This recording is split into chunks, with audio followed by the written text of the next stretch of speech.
उच्च रक्तचाप बा हाई ब्लड प्रेशर स्थायी उपचार से भली किछि नाही बोली आमे समस्ते जानिछे किंतु औषध एवं खाद्यपेय सावधानता अवलंबन करिले एहाको आमे कंट्रोल बा नियंत्रण करि परिबा। साधारणतः थरे ए रोग रे पीड़ित हेले हमकु अनेक जिनिस ठारू दूरे रहिबा उचित। हाई ब्लड प्रेशर रोगी बा उच्च रक्तचाप रोगी केउ सब खाद्य ठारू दूरे रहिबा उचित चलंतु जानिबा।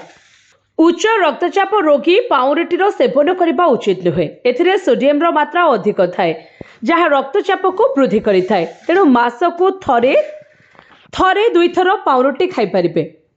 सेबली चिकेन को प्रस्तुत करबा पूर्वरु एथिरे लूण बा अन्य मसला को गुलाई किछि समय रखा जाई थाए किंतु एभली अन्य केतक खाद्य को मध्य रखा जाई थाए किंतु एभली खाद्य ठारू मध्य उच्च रक्तचाप रोगी माने दूरे रहिबा उचित काहेकि ना एथिरे सोडियम रो मात्रा अधिक रही थाए।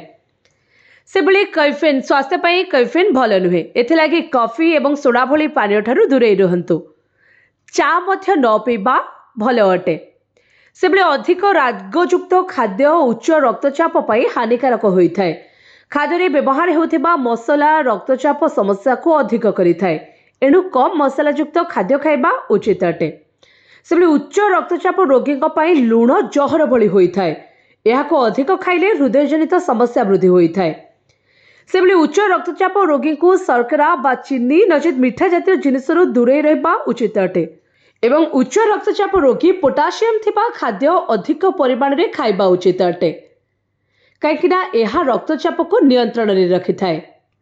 सेबली कैफिन रक्तचाप को हठात वृद्धि करिथाए। चा एवं कॉफी रे कैफिन थाए तेणु एहाको अधिक मात्रा रे केबे मध्य सेवन करंतु नाही किबा आदौ सेवन न करबा मध्य आपणक पई भल अटे। सेबली आचार रे लूण अधिक थाए। तेल एवं लूण अधिक दिन पर्यंत बतुरी रखिबा द्वारा सोडियम रो मात्रा मध्य अधिक थाए जहाँ उच्च रक्तचाप रोगी पाई क्षतिकारक अटे। बटर रो मध्य अधिक सेवन करंतु नाही काहेकि ना एहा द्वारा शिरा प्रशिरा रे रक्त जमाट बांधि थाए जहाँ रक्तचाप को वृद्धि करिथाए।